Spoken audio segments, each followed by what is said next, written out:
Welcome to another edition of Health Talk with BMC. My name is Samantha Bwanyire. We are going to be talking about hypertension. I'm with Dr. Zambezi. Dr. Zambezi, welcome. Thank you, sister. Dr. Zambezi, what is hypertension? Hypertension is a very common disease, also known as high blood pressure. In simple terms, high blood pressure. It is one of the group of diseases called non-communicable diseases, and it's defined as blood pressure of greater than 140 or millimeters of mercury over 90 millimeters of mercury for 2 consecutive readings, which are at least 4 hours apart. Okay. So what causes hypertension or high blood pressure? High blood pressure, before I answer your question of causes, maybe what people might need to know is we have 2 types, primary hypertension and secondary hypertension. So primary hypertension, we do not know the cause. Secondary hypertension, there are some known causes, right? But the most common form of hypertension is primary hypertension, where we do not know the cause, but we do know the risk factors. Then for secondary, it's about 5% only, and we know the causes.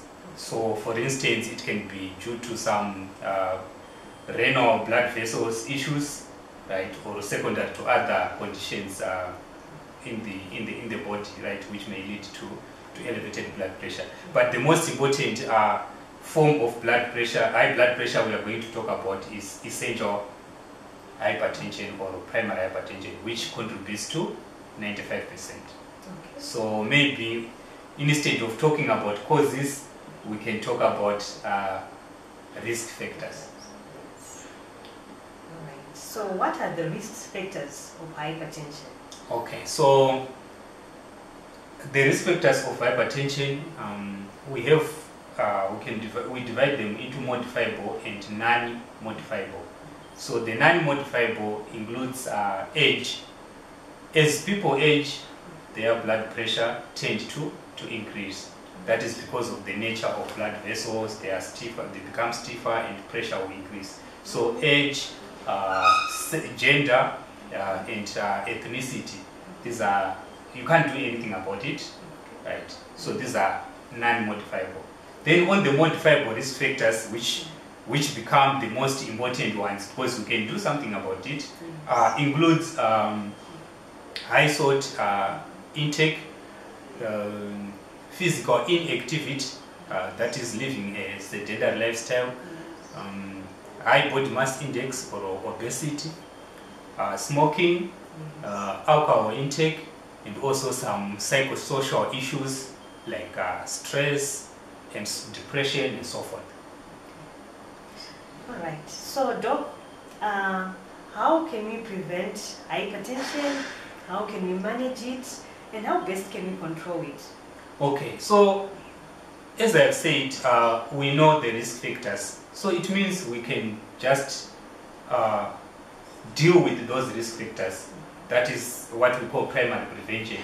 So we just make sure that we deal with those risk factors and we can prevent the development of high blood pressure. So we can look at physical inactivity. Nowadays, most people, because of change of lifestyle, let's say someone is now living well, they are now mobile, and they are no longer doing a lot of physical work, right? It predisposed to hypertension. So instead of living that kind of life, it means that kind of person who is living well in quotes in terms of there's no much physical activity is doing. It means that person needs to exercise. You need to exercise, regular exercise, at least 30 minutes a day, just a walk, 30 minutes a day for 5 days a week. That's exercise. So this helps to reduce hypertension. This helps to reduce high blood pressure. Then we go on to diet. So for diet now, low salt diet will reduce or prevent high blood pressure. As I mentioned, that high salt intake is a risk factor for high blood pressure. Then the type of food we eat, we should make sure that there is health. We should eat health diet, right? We should be having health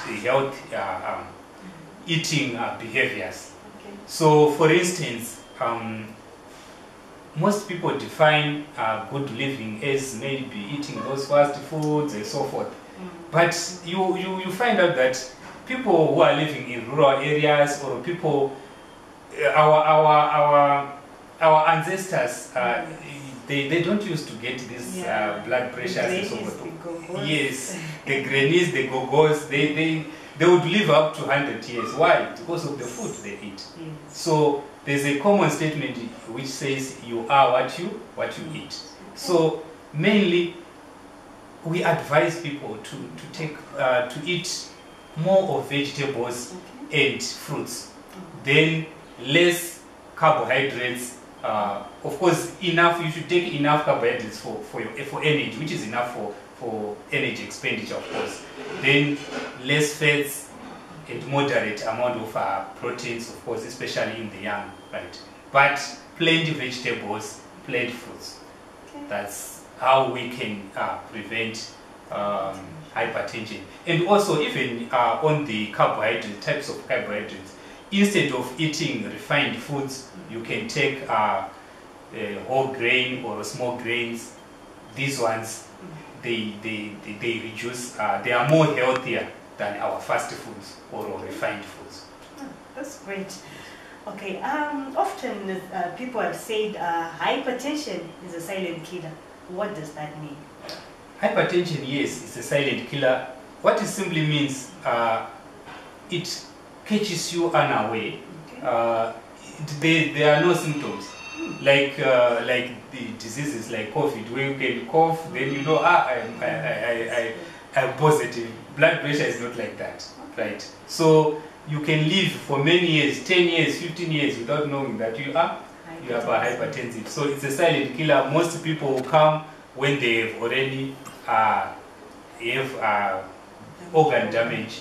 Like people who come with strokes, kidney injury, then that's when they are told your blood pressure is high. So it's a silent killer. It means people need to have regular checks. Wow, that's very true. I heard you spoke a lot about the low salt diet. Scientifically, how does the salt affect us? Okay, so I'll just try to simplify. When we were in medical school, we were told that where sodium goes, water follows. So in salt, there's a chemical called sodium. So salt is basically sodium chloride. Oh. So the sodium, which is in salt, when we take it in high quantities, it means water will also be absorbed into our blood streams, and the pressure will definitely increase. So it will increase high blood pressure. So if you have low salt diet, it means you have reduced the pressure of blood. Thereby, you can manage the hypertension. Okay. Oh, okay. Thank you so much, doctor. This is the end of our health talk. Viewers, feel free to contact us or to ask any questions on our Facebook page or in our website page. Till we meet next time, bye-bye.